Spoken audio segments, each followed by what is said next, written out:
देखिए किसान भाइयों, खेती गृहस्थी में अक्सर कुछ ऐसा फसल होता है जिसमें कड़ी मेहनत करना पड़ता है और ज़्यादा मेहनत करने के बाद उससे अच्छी लंबे समय के बाद उत्पादन से फल लिया जा सकता है। लेकिन हम यहाँ बात करने वाले हैं कम मेहनत और कम समय में ज़्यादा उत्पादन देने वाली कुछ ऐसे फसल है जो कि सर्दी के मौसम में यानी ठंड के मौसम में आप इसका खेती करके अच्छा खासा इनकम कर पाएंगे। तो लाइट इज गॉड यानी प्रकाश ही भगवान नाम के चैनल से आपको बहुत बहुत स्वागत करता हूं। और आज हम लेके आया हूं ऐसा ही 4 फसल के विषय में जिसका अभी के समय में आप खेती करके अच्छा खासा इनकम कर पाएंगे। उस तरह का फसल है, तो आप मेरे इस चैनल में बने रहें और आगे हम एक एक करके इन 4 फसल के विषय में विस्तार से बताएंगे जिसको आप खेती करके अच्छा इनकम कर पाएंगे। खेती में भी बहुत कम मजदूर और बहुत कम लागत में ज़्यादा इनकम देने वाला फसल है। थोड़ा मेरा इस वीडियो को आप ध्यान से देखें तो आपको समझ में आ ही जाएगा। आज के इस वीडियो में हम बताने वाले हैं चना और मैसूर एवं मेथी पत्ता और बीन्स की खेती अभी के समय में करने से आपको अच्छा लाभ मिलने वाला है। तो चलिए सबसे पहले हम बात करते हैं चने की खेती के विषय में और चना की खेती किस प्रकार की जाती है इसके विषय में विस्तार से थोड़ा जान लेते हैं, जिससे कि आपको खेती करने में सुविधा हो। चने की खेती धान की फसल कटने के बाद की जाती है। ऐसे स्थिति में बुआई के दिसंबर के मध्य तक अवश्य कर लेना चाहिए। बुआई में अधिक विलंब करने पर पैदावार कम हो जाती है तथा फसल में चना की फलियां छेदक प्रकोप की भी अधिक संभावना बढ़ जाते हैं। अतः अक्टूबर का प्रथम सप्ताह चना की बुवाई के लिए सर्वोत्तम माना गया है, लेकिन आप दिसंबर मध्य तक इसका बुवाई अवश्य ही कर लें।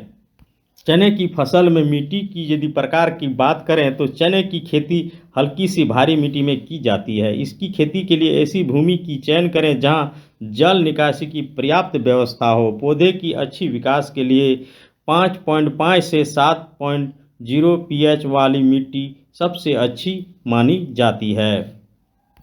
चने की खेती में यदि हम तापमान की बात करते हैं तो चना का उत्पादन उत्तर भारत में बहुत बड़े पैमाने पर किया जाता है। संरक्षित नमी वाले शुष्क क्षेत्र में इसकी खेती बेहद उपयुक्त मानी जाती है। सर्दी मौसम वाले क्षेत्र में अगर आप इसकी खेती करते हैं तो सबसे बेहतर 24 से 30 डिग्री सेल्सियस की तापमान में इसकी पौधा अच्छी तरक्की और विकसित करता है।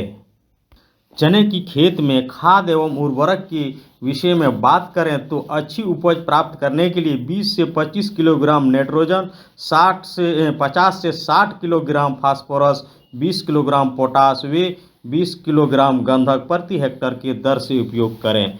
वैज्ञानिक शोध से पता चला है कि असिंचित अवस्था में 2% यूरिया या DAP का फसल पर स्प्रे करने से चने की उपज में वृद्धि होता है। चने की खेती के लिए अब जोताई के विषय में यदि हम बात करते हैं तो 1 जोताई मिट्टी पलटने वाले हल से, 2 जोताई देसी हल से की जाती है। फिर पट्टा चलाकर खेत को समतल कर लिया जाता है। दीमक प्रभावित क्षेत्र में क्लोरोफियम मिलाना चाहिए, इससे कटुआ कीट पर नियंत्रण होती है।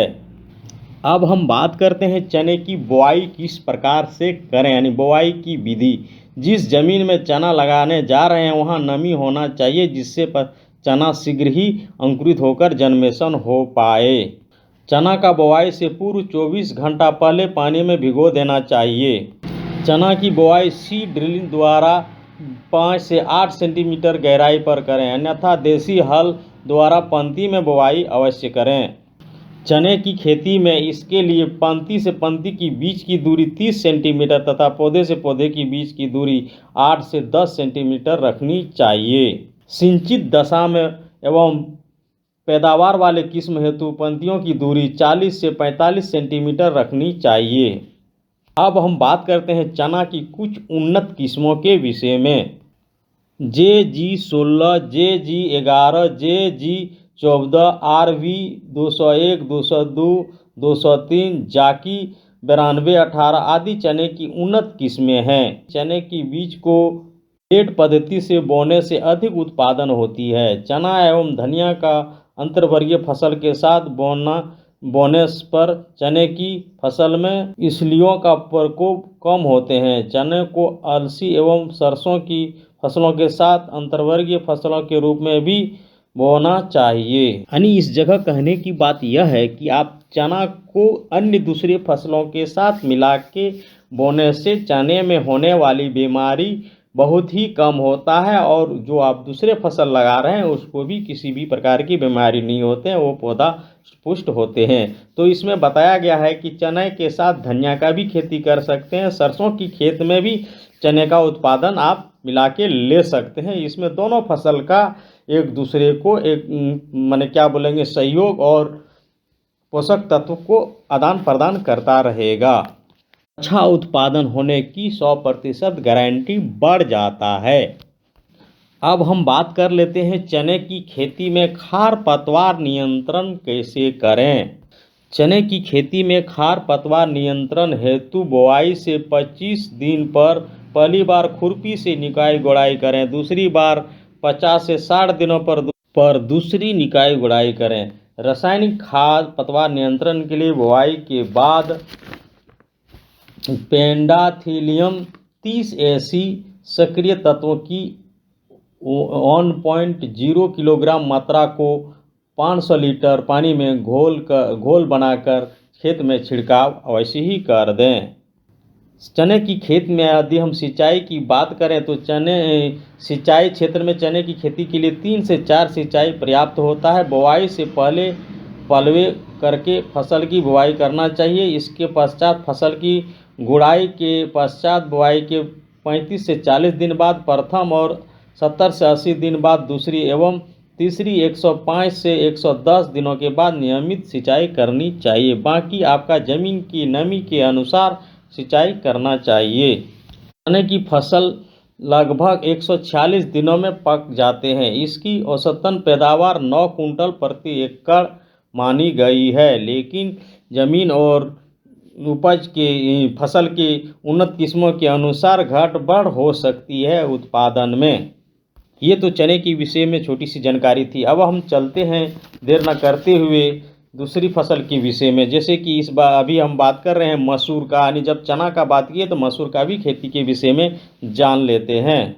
मसूर की बुआई रबी में अक्टूबर से दिसंबर तक होती है, परंतु अधिक उपज के लिए मध्य अक्टूबर से मध्य नवंबर का समय इसकी बुआई के लिए काफ़ी उपयुक्त माना जाता है। मसूर की खेती के लिए हल्की दोमट मिट्टी सबसे उपयुक्त रहती है। इसके अलावा लाल रेता मिट्टी में भी इसकी खेती अच्छी प्रकार से किया जा सकता है, यानी इससे भी आप अच्छा फसल ले सकते हैं।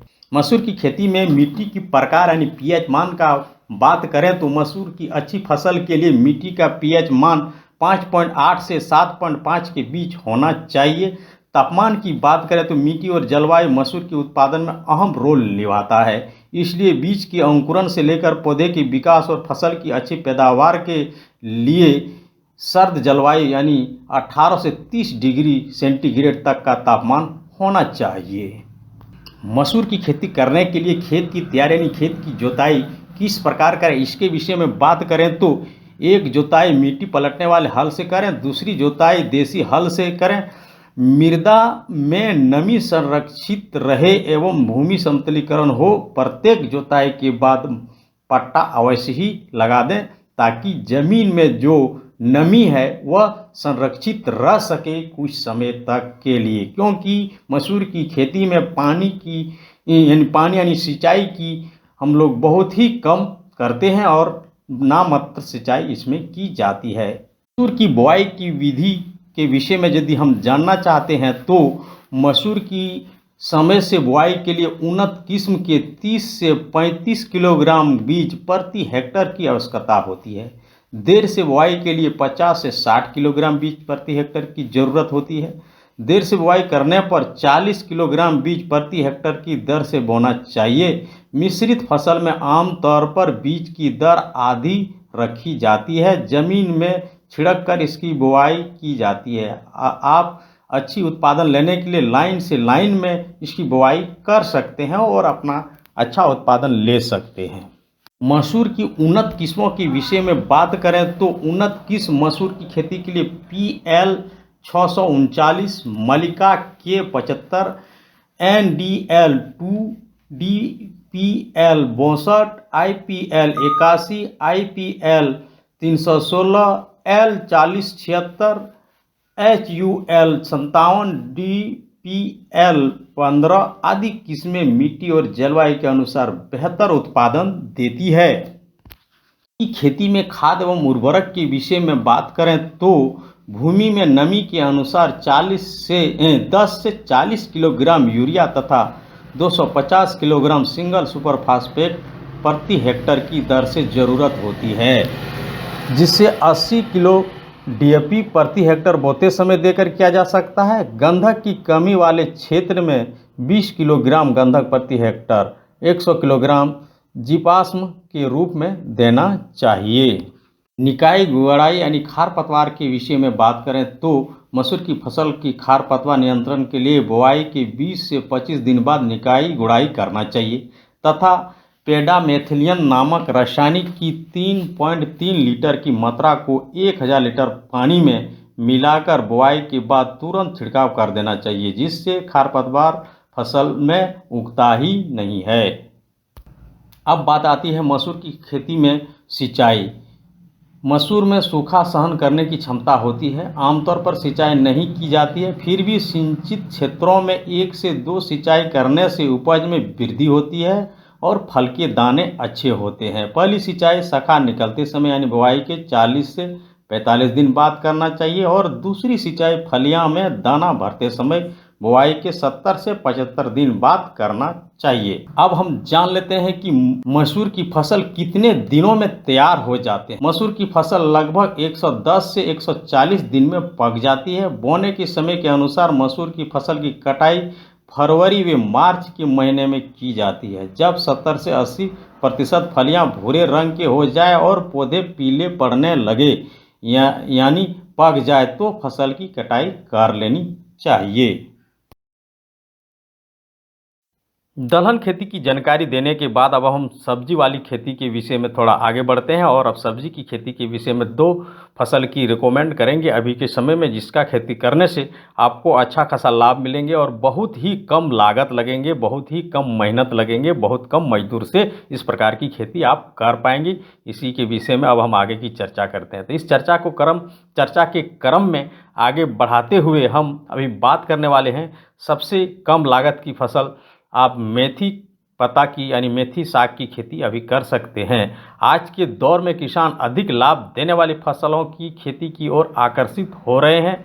कई किसान ने तो समय के साथ अपनी खेती के तौर तरीके में भी बदलाव किए हैं। किसान परंपरागत फसल की खेती के स्थान पर अब कम समय में लाभ देने वाली फसलों की विधि और तरीके को अपनाकर खेती कर रहे हैं। इसमें कई किसान मेथी की खेती करके काफ़ी अच्छा लाभ कमा रहे हैं। मेथी से 2 तरह से लाभ कमाया जा सकता है। मेथी को हरे अवस्था में इसके पत्ते को बेचकर और सूखी अवस्था में इसके दाने को बेचकर किसान काफ़ी अच्छा लाभ कमा सकते हैं। मेथी की सब्जी कई मायने में बहुत ही गुणकारी है शरीर के लिए।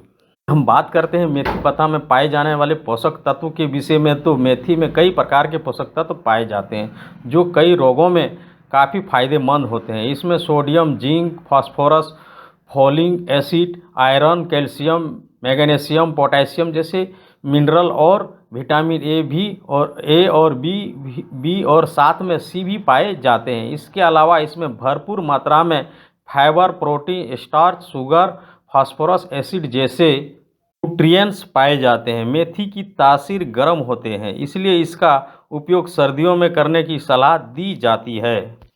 मेथी की खेती के लिए किस प्रकार की मिट्टी यानी कितना pH मान होना चाहिए यह भी जान लेते हैं। वैसे तो मेथी की खेती सभी प्रकार की मिट्टी में की जा सकती है, लेकिन इसकी बेहतर पैदावार के लिए अच्छे जल निकासी वाली चिकनी मिट्टी अच्छी रहती है। मिट्टी का pH मान 6 से 7 के बीच होना चाहिए। वहीं मेथी की खेती के लिए जलवायु की बात करें तो इसकी खेती के लिए ठंड जलवायु काफ़ी उपयुक्त माना जाता है।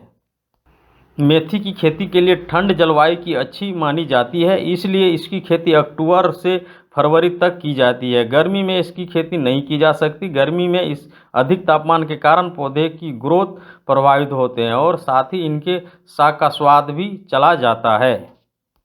मेथी की खेती के लिए खेत की तैयारी किस प्रकार करें? यानी ज़मीन की तैयारी, मिट्टी को भुरभुरा होने तक खेत को 2-3 बार जुताई करें। इसके बाद पट्टे की सहायता से ज़मीन को समतल करें। आखिरी जुताई के समय 10 से 15 टन प्रति एकड़ अच्छी तरह से सड़ी हुई गोबर की खाद डालें। बुआई के लिए 3 गुना 2 मीटर समतल बीज बेड तैयार करें, यानी 3 फीट चौड़ाई, 3 फीट लंबाई, 2 फीट चौड़ाई का बेड तैयार कर सकते हैं। इसमें आप छिटवन विधि से भी इसका बुआई कर सकते हैं। आगे हम बात करेंगे बुआई के विषय में। अधिकांश किसान इसकी बुआई छिड़काव विधि से करते हैं, लेकिन इसकी कतार में बुआई करना ज़्यादा अच्छा रहता है। कतार में बुआई करने से निकाई गुड़ाई करने में आसानी रहती है।